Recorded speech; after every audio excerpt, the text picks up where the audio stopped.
Bonjour et bienvenue sur Vitamine du Royaume pour cette capsule, le sens de nos afflictions. Alléluia, de nos afflictions personnelles. Alléluia. Oui, parce que le chemin du disciple, de celui qui chemine sur le sentier étroit, n'est pas un chemin pavé de roses. Alléluia. Ça, c'est la Bible. Alors, nous allons aller dans 2 Corinthiens, chapitre 1er, à partir du verset 3, on va dire à 7, grosso modo. Je lis dans la version Bible amplifiée, Parole vivante, qui des fois est bien plus claire, bien que Louis II dans cette version est assez clair. Il dit « Béni soit Dieu, le Père de notre Seigneur Jésus-Christ ». C'est notre Père à tous, mais c'est aussi le Père de notre Seigneur Jésus-Christ. Il est vraiment un Père plein de compassion. Alléluia. Un Dieu qui sait consoler dans les situations les plus diverses. Amen. Dieu nous sait consoler. Quand on passe par des épreuves, des afflictions, Dieu sait nous consoler. Verset 4. Il nous aide et nous encourage dans toutes nos afflictions. Il nous aide à les traverser et nous encourage à persévérer dans toutes nos difficultés et nos afflictions. Pourquoi est-ce qu'il fait? Afin que nous soyons nous-mêmes capables de consoler et d'affermir à notre tour tous ceux qui sont dans la peine, en partageant avec eux la consolation que Dieu nous a accordée. Ce que j'ai remarqué dans l'expérience, chacun a des parcours de vie difficiles, mais des parcours de vie différents, mais si on a eu des difficultés, des gros trucs dans nos vies, le Seigneur va nous envoyer des personnes qui subissent ou qui sont dans la même machine à laver dans laquelle nous avons été lorsque nous étions dans l'affliction personnelle. Donc, et ça nous permet de les aider, de les comprendre, de les encourager et de parler de notre victoire, parce qu'au bout, il y a un fruit. Alléluia. Donc, voyez, les afflictions personnelles, bien sûr que ça nous aide, ça nous épure, ça nous fait grandir.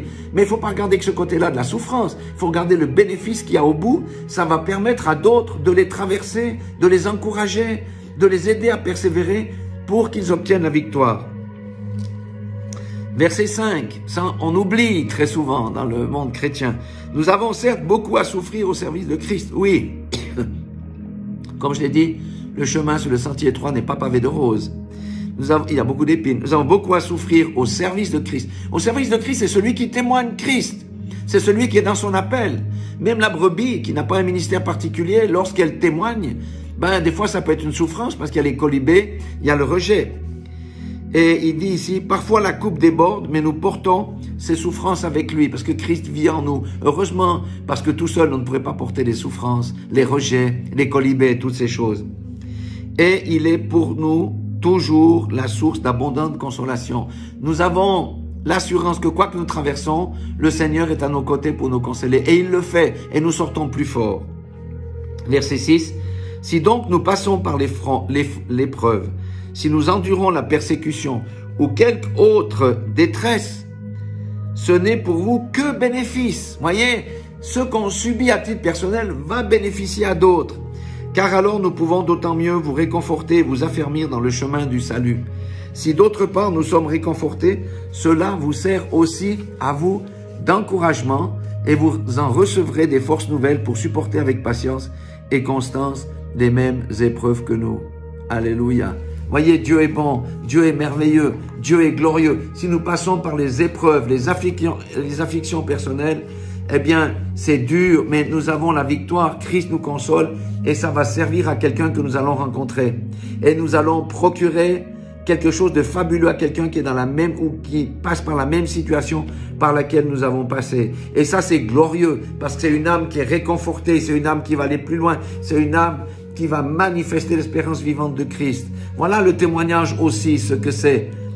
Ce n'est pas uniquement les bénédictions de Dieu dans ma vie, mais on peut témoigner aussi des difficultés, des épreuves, de la victoire que le Seigneur nous a donnée à la fin.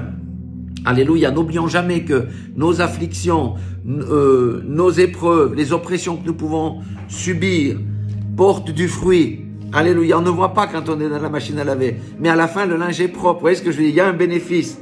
Et elle porte du fruit d'abord dans nos vies, parce que ça nous rend plus matures, mais surtout aussi dans la vie des autres, parce qu'on peut transmettre l'espérance de Christ. Et nos victoires les encouragent et sèment ainsi des semences dans la vie des gens pour la gloire de Dieu. Voilà. Ne craignez pas les épreuves, nous en aurons toujours de toutes les façons. Mais pensez aux fruits qu'elles portent. Soyez tous bénis dans le nom puissant de Jésus-Christ de Nazareth. Dieu vous aime, Dieu m'aime, je vous aime.